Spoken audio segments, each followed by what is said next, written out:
harian Roy Suryo. Jadi nggak makan kalau nggak jelekin Pak Jokowi, oke? Nggak makan kalau nggak. Gimana mereka itu memang namanya lidah tak bertulang. Tuh mencela-mencela. Dulu katanya kami ditantang. Nggak makan kalau nggak menjelikan. Sekarang kita profit. Pak Jokowi. Profit. Ayo. Goalnya sama, validasi dan rehabilitas. Cuman bedanya yang Alasan yang sekilas terdengar masuk akal.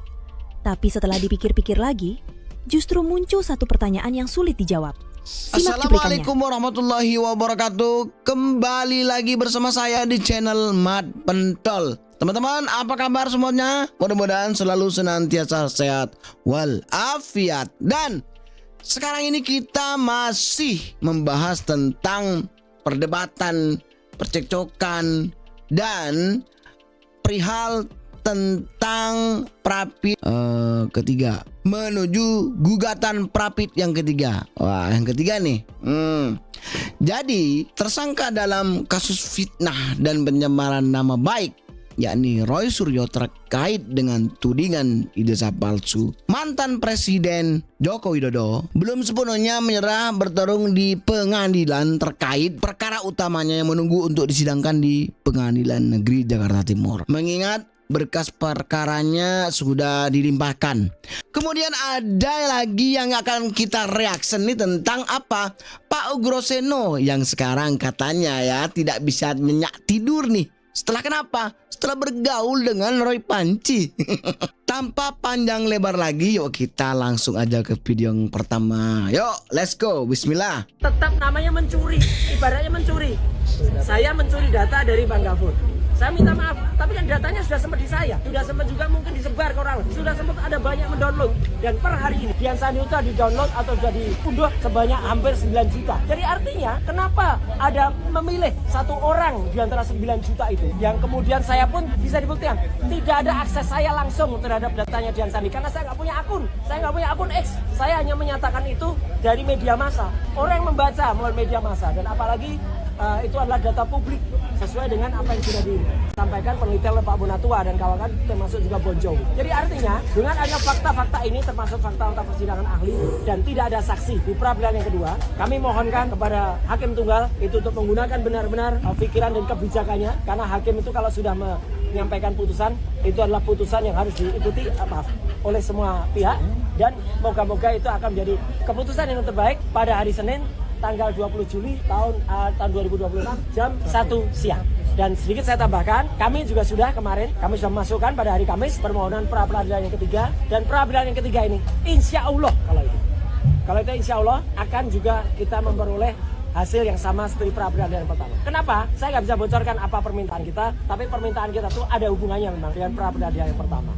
Tentu teman-teman bisa melihat itu. Jadi moga-moga kasus ini segera bisa kita menangkan dengan baik, dan tidak perlu ada pengganggu lagi ya.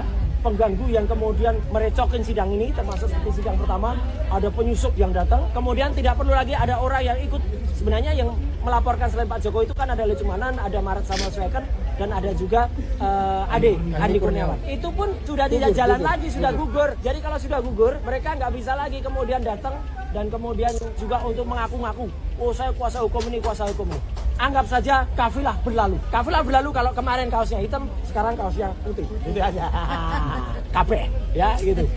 Kabeh, kafilah berlalu. Sekian, terima kasih. Wassalamualaikum warahmatullahi wabarakatuh. Ya, bagus Bang Roy Suryo. Saya mengakui kalau Bang Roy Suryo ini sebegitu konsistennya ya. Cuman Bang Roy Suryo, maaf bos nih ya, memang boleh meneliti, boleh, tapi jangan menghina dan menghujat. Kesalahan seperti ini, saya sebagai senior di Polri juga, kalau dicari-cari kesalahannya, malaikat saja nggak mencari-cari kesalahan manusia kok. Mencatat kalau manusia ada yang salah. Ya mohon maaf loh, kalau saya agak emosi sedikit.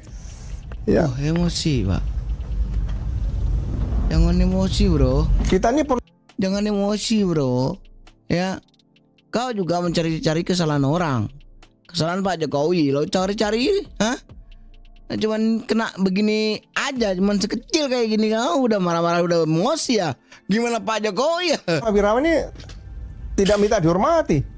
Tapi kalau kriminalisasi, kita juga bisa bicara. Kalau saya bicara tentang hukum, ya saya bicara untuk edukasi publik. Ya. Kemudian beda waktu berapa hari ini? 2 hari, tanggal 2 Juli 2026 terbit surat perintah penyelidikan. Ya. Nah, kemudian 2 minggu tanggal 16 Juli muncul surat. Ini suratnya.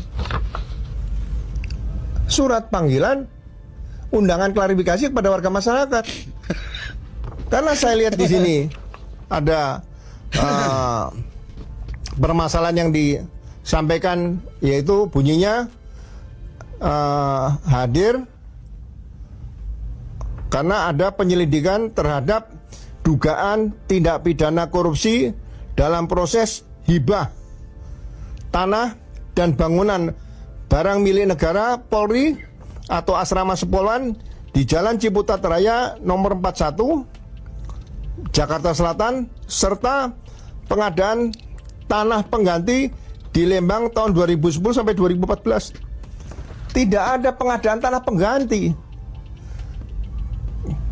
Kalau penyelidiknya Polri ini hebat, ya, jangan memasukkan hal-hal yang bersifat manipulatif seperti ini, kesalahan seperti ini. Taufik Bil Fakih namanya. Taufik Bil Fakih. Ya. Bro CS hina Bang Bil. Nama ayah dan marga disebut fak dan ibaratkan anjing. Nah tuh. Fuck. Jangan nggak ada. Atau Muhsin Taufik Bil Fakih ini. Maaf kata nih, siapa namanya si Billy itu? Nama Bil ini Fakih. saya. Itu ya yang paling gede itu namanya Billy. Billy. Itu nama anjing saya, nama si Billy. Ada. Saya ingin mengajak pribadi saya dan kepada kita semua untuk menyatakan salut dan syukur sedalam-dalamnya kehadiran Allah. Syukur yang kita berikan tak dapat kita tukar dengan linangan air mata. Syukur yang kita berikan kepada Allah tak dapat tukar dengan harta, pangkat dan tahta. Karena benar syukur yang keluar dari relung hati kita adalah benar keluar dari relung hati seorang hamba Allah yang tulus dan ikhlas. Mudah-mudahan ketulusan dan keikhlasan ini akan sampai di hadirat Allah, dan pertemuan ini akan mendapat catatan indah di sisi Allah Subhanahu wa taala. Kepada manusia harismatik agung yang telah mementaskan sejuta keteladanan di muka bumi ini, Habibina Abul Qasimil Mustafa Muhammad, kita layangkan salawat kepada beliau setinggi-tingginya, salawat yang penuh keagungan dan penghormatan.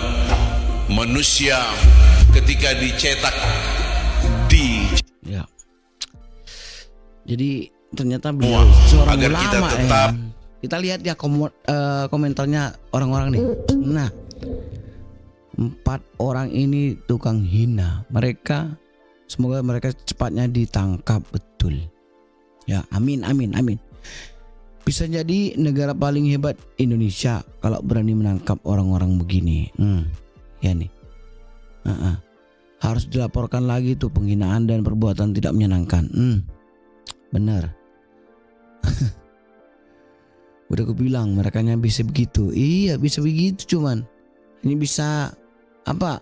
Menjelek-jelekan dan menghina. Iya silakan, saya nggak mau menyentuh itu. Tapi ini sudah menjadi pembicaraan publik yang tidak sehat menurut saya.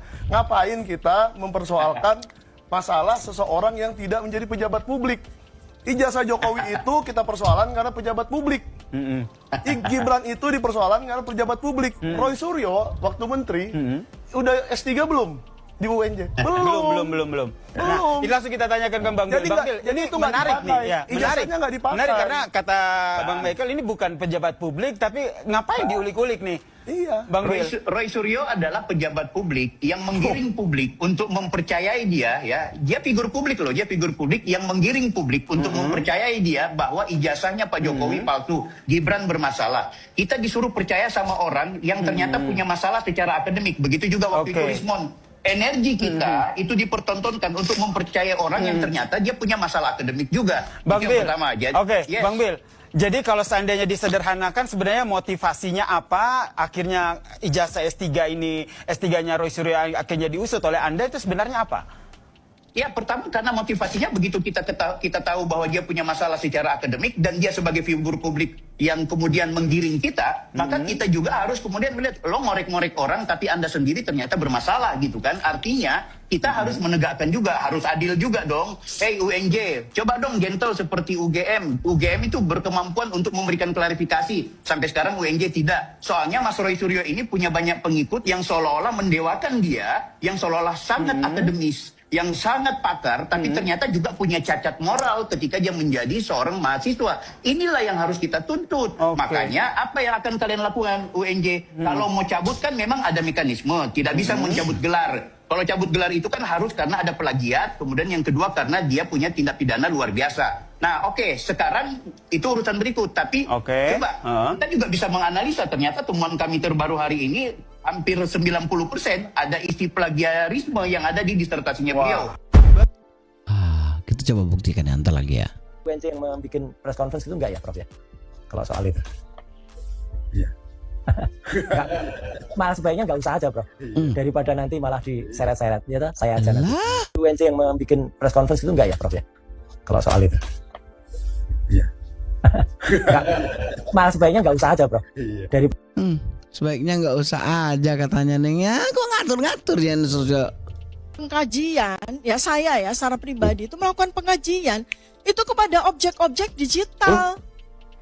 Ya, mulai dari tahun 2022 ya, ketika objek digital ini disampaikan secara digital oleh Dekan Kehutanan UGM, Dr. Sigit Sunarta. Ini mulanya. Lalu kemudian ada lagi objek digital yang berikutnya. Ini yang di-upload oleh Dian Sandi. Ya, kemudian ada lagi objek digital yang berikutnya yang diupload oleh Bara. Ini objek digital. Kita nggak bicara dokumen yang namanya ijazah Joko Widodo. Objek digital. Kita nggak bicara dokumen yang namanya ijazah. Objek digital. Kita nggak bicara dokumen yang namanya ijazah skrim tanggal 22 Mei 2025. Ini semua ini objek digital. Kita nggak bicara dokumen. Saya mau tampilkan blenger ya kan, dan selalu menuju ijazah Pak Jokowi palsu ya guys ya. Saya mau tampilkan blenger ya kan. Ya ngono karep. Betul. Tifa itu luar biasa. Karena apa? Mulut atas sama mulut bawah itu nggak bisa mengendalikan. Ini buktinya. Pencemaran nama baik dan fitnah ya, itu tolong dibuktikan dulu. Di mana saya melakukan pencemaran nama baik, di mana saya melakukan fitnah. Otaknya Jokowi ya. Mulai dari otak depan ya, prefrontal cortex namanya, yang depan ini adalah otak yang memuat memori tersier. Nah, termasuk diantaranya adalah riwayat pendidikan, di mana dia KKN, di mana dia kos. Ya, itu adalah memori yang bersifat menetap. Ya.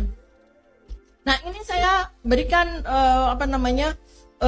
ilmu di sini agar apa? Agar semua orang bisa mempelajari otaknya Jokowi. Jadi bukan hanya saya, bukan hanya Dr. Tifa yang melakukan penelitian, tapi semuanya bisa melakukan penelitian, melakukan pengajian tentang otak politik. Otaknya Jokowi, terutama dalam bagaimana dia menggunakan otaknya untuk 10 tahun menguasai negara ini. Ya, itu kan menarik ya. Ya kan? Seseorang yang tidak tahu dari mana datangnya bisa menguasai Indonesia selama 10 tahun. Itu kan luar biasa. Dan inilah yang membuat saya tertarik untuk membedah otaknya Jokowi. Gue, Bob.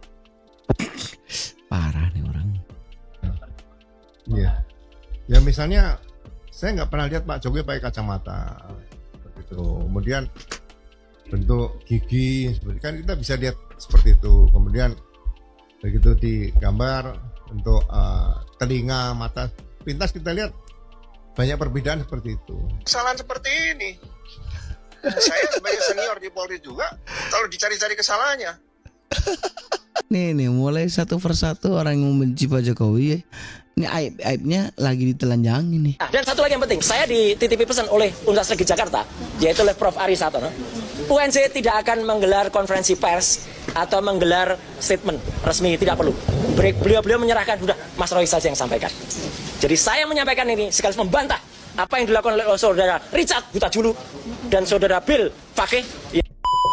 Bukan, nanti izin saya sampaikan anunya. Karena nggak mungkin dari UNJ yang membuat press conference itu enggak ya, Prof ya? Kalau soal itu. Malah sebaiknya nggak usah aja, Prof. Daripada nanti malah diseret-seret, ya toh? Saya aja nanti. Diseret-seret. Aneh kan? Mestinya itu tugas UNJ untuk klarifikasi. Skenario dibuat sendiri. Ayo dong, pihak UNJ. Apa pernyataan si Roy benar? Kalau bohong ya harus diproses. Nih Roy pasti gak bakal nyangka nih UNJ siapin paparazi buat bukti nanti. Berapa UNJ? Nah ini dia. Ini ya maksudnya diplagiat nih. Judulnya sama, validasi dan rehabilitas. Cuman bedanya yang satu pakai angka, yang satu pakai abjad. Ini parah nih. Plagiat. Ini parah nih. Judulnya sama, valid. Hah? Jadi pengen lanjut kuliah gitu di UNJ gitu kan? Ijazahnya terima duluan, nah ujiannya belakangan. Ayo, lektornya ketar-ketir nih, Suryo memasak di UNJ nih. Sekarang tuh udah banyak gitu ya, aplikasi yang bisa mendeteksi plagiat. Aduh, wah UNJ udah mulai berulah nih gara-gara si Roy. Ada satu penjelasan yang sekilas terdengar masuk akal. Tapi setelah dipikir-pikir lagi, justru muncul satu pertanyaan yang sulit dijawab. Simak cuplikannya. Jadi yang dikaji adalah sebuah dokumen digital. Dan itu adalah objek benda mati. Artinya benda mati itu dia tidak punya perasaan. Dia tidak punya perasaan difitnah atau dicemarkan nama baiknya. Karena memang dia adalah benda mati. Ada yang punya pendapat berbeda? Ini kok jadi kemana-mana gitu. Gak ada pembelaan. Terus kayak iya pak, betul benda mati. Ya benda matinya itu gak punya jiwa dan perasaan. Namun nama yang ada di nama yang diteliti adalah nama mantan presiden. Mantan presiden siapa? Pak Jokowi. Jadi itu sudah termasuk penghinaan dan pencemaran nama baiknya. Jadi percuma dong, ya kan? Apabila Pak Jokowi menunjukkan ijazah aslinya, tapi mereka tetap memfitnah Pak Jokowi dengan alasan apa? Ijazah palsu. Aduh. Pak. Aduh, ini mulai gimana sih? Kata pengacaranya, Dr. Tifa adalah sosok singa pemberani. Apakah Bu Tifa mau minta maaf? Tidak, saya mau melawan. Di mana ketakutannya? Oh, saya takut. Enggak ada. Saya mau melawan. Dan itu tanpa koordinasi dengan kami loh. Itu inisiatif dia sendiri. Ini walaupun wanita bukan abal-abal ini. Ini singa ini. Tapi lucunya, yang katanya singa pemberani justru minta kasusnya dihentikan. Kata pengacara. Aduh. Tak apa-apa. Singa betina. Singa laut. Selagi duit lancar ya dari Bohir, apapun dilakukan. Coba nanti kalau udah nggak ada dana ya, mungkin menghilang dia.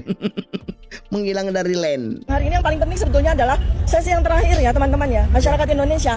Anda semua bisa melihat betapa enggannya, betapa tidak maunya jaksa penuntut umum menyerahkan berita acara BAP dari ahli ya sebanyak 26 orang ahli yang dihadirkan oleh Polda Metro Jaya. Padahal 26 ahli itu resumennya ada, tetapi di BAP mereka tidak ada. Ini sudah sidang ketiga. Karena seharusnya sebelum sidang berjalan, pada sidang pertama, itu BAP sudah diserahkan kepada kami, lengkap. Selengkap BAP yang diterima oleh hakim. Tapi Tapi kami sudah meminta 3 kali, melalui surat sudah kami minta, melalui sidang juga kami minta. Sampai sidang yang ketiga ini, BAP yang kami terima itu belum lengkap juga, dan itu jantungnya. Itu yang paling penting, yaitu ahli dari Polda Metro Jaya dan 4 orang ahli digital forensik. BAP-nya tidak kami terima. Ya, BAP lab forensik itu tidak kami terima sampai dengan hari ini. Ya, itu yang paling penting di dalam sidang ini. Nah, mudah-mudahan kita semua berdoa agar minggu depan, di mana jawaban atas eksepsi kami itu diberikan dengan penuh hikmat kebijaksanaan, dengan penuh kecerdasan akhlak, hidayah dari Allah Subhanahu Wa Taala kepada para hakim, ya, supaya hakim memberikan keputusan yang seadil-adilnya dan sebenar-benarnya. Terima kasih. Ya, kita lihat aja nanti ya. Kita persiapan untuk pra peradilan yang ketiga. Berarti makin boncos. Makin boncos. Meskipun kita hanya spill dikit aja nanti. Dan yang kita spill apa? Yang mau saya spill gini Mas Roy. Apa itu? Pra peradilan ketiga. Ini sudah kita daftarkan. Nah, ini ya. Jadi clear ya, di pertama kali kita sampaikan ya, pra-peradilan ketiga sudah kita daftarkan. Sudah didaftarkan. Sudah keluar nomor perkaranya. Roy Suryo ini sengaja menghambat jalannya persidangan. Sengaja mempermainkan kasus ijazah ini supaya mengambang. Karena apa? Pra-peradilan pertama kalah, pra-peradilan kedua juga kalah. Ada sebagian kecil yang dikabulkan, yaitu masalah penangkapan. Status tersangka tidak bisa dikabulkan. Pengembalian martabat dan nama baik tidak bisa dikembalikan, alias apa, martabatnya Roy Suryo itu masih rusak. Untuk yang ketiga kali, Roy Suryo mengajukan pra-peradilan lagi. Di sini jelas ada sesuatu yang disembunyikan, yaitu apa? Dia sudah tahu akan kalah di pengadilan. Makanya untuk mengulur-ngulur waktu, Roy Suryo itu sengaja menunda, tidak mau bertemu di pengadilan. Pak Jokowi sudah berjanji, kalau dipanggil di kejaksaan nanti, dia akan datang sendiri, membawa ijazah SD, SMP, SMA, sampai S1-nya. Tapi Roy Suryo takut rupanya. Dengan mengajukan pra-peradilan, berarti sidang ijazah kasusnya Roy Suryo itu nggak tentu jam, waktu, tanggal, dan bulannya. Pasti netizen tahu arah strateginya Roy Suryo itu seperti apa. Ngapain harus ada? Silakan menilai sendiri. Salam waras. Penjara, dia selamat sidang lambat masuk penjaranya. Oke. Memang sengaja. Roy Suryo air mata buaya. Udahlah Roy Suryo mah. Kan sebenarnya pada pasal yang harusnya dikenai banyak Rismon kan mundur kan. Dia ingin partai pasalnya penyimpanan nama baiknya. Tapi Roy Suryo itu harusnya ditambah pasal tindakan motif ekonomi. Jadi menjadi masa pencarian Roy Suryo. Jadi nggak makan kalau nggak jelekin Pak Jokowi, oke?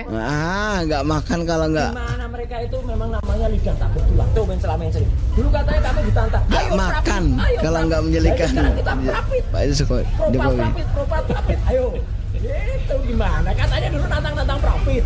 Sekarang kita wujudkan tantangannya kepada jiper semua. Gitu loh ya. Nah, ini kita wujudkan tantangan profit ya kita profit. Gugatan pra-peradilan ketiga yang diajukan Roy Suryo akan digelar perdana pada Rabu pekan depan. Meski Roy Suryo belum mengungkap apa yang sebenarnya diinginkan dalam prapit ketiganya, sejumlah kalangan terutama dari kelompok yang berseberangan menganggap prapit ketiga yang diajukan Roy Suryo tidak lain mengelur waktu menghadapi persidangan sebenarnya. Namun tidak sedikit kalangan yang menganggap apa yang dilakukan Roy Suryo dengan mengajukan pra-peradilan jilid 3 tidak lain untuk mencari peluang agar dapat membatalkan status tersangkanya yang sebentar lagi akan berubah menjadi terdakwa jika sudah disidangkan. Lantas, akankah usaha Roy Suryo mengajukan pra-peradilan jilid 3 dapat membebaskan dirinya dari status tersangka yang menjeratnya?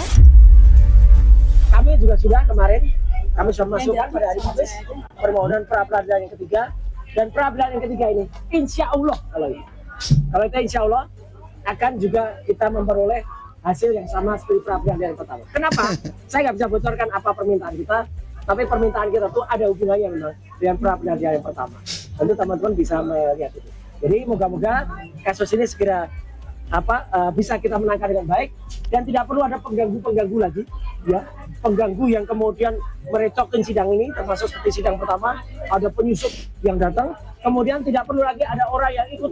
Sebenarnya yang melaporkan selain Pak Jokowi itu kan ada Lutmanan, ada Maret Samuel Sweken, dan ada juga Andi Kurniawan.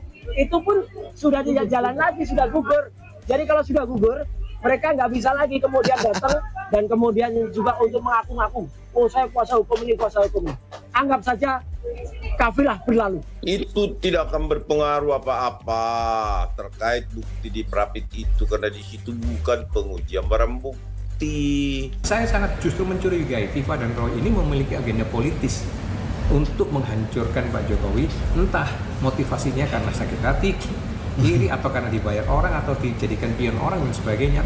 Tapi saya lebih cenderung mereka memiliki tendensi politik. Saya tidak percaya mereka mandiri secara betul-betul mandiri, ya. Saya lebih percaya ada konspirasi politik. Walaupun itu sampai sekarang kita tidak bisa menuduh siapa dasarnya, tetapi gerakan mereka itu lebih banyak ke politis daripada yuridis. Dia tulis status tersangka di Polda gugur, tapi dibikin lagi penetapan tersangka baru di Kejaksaan.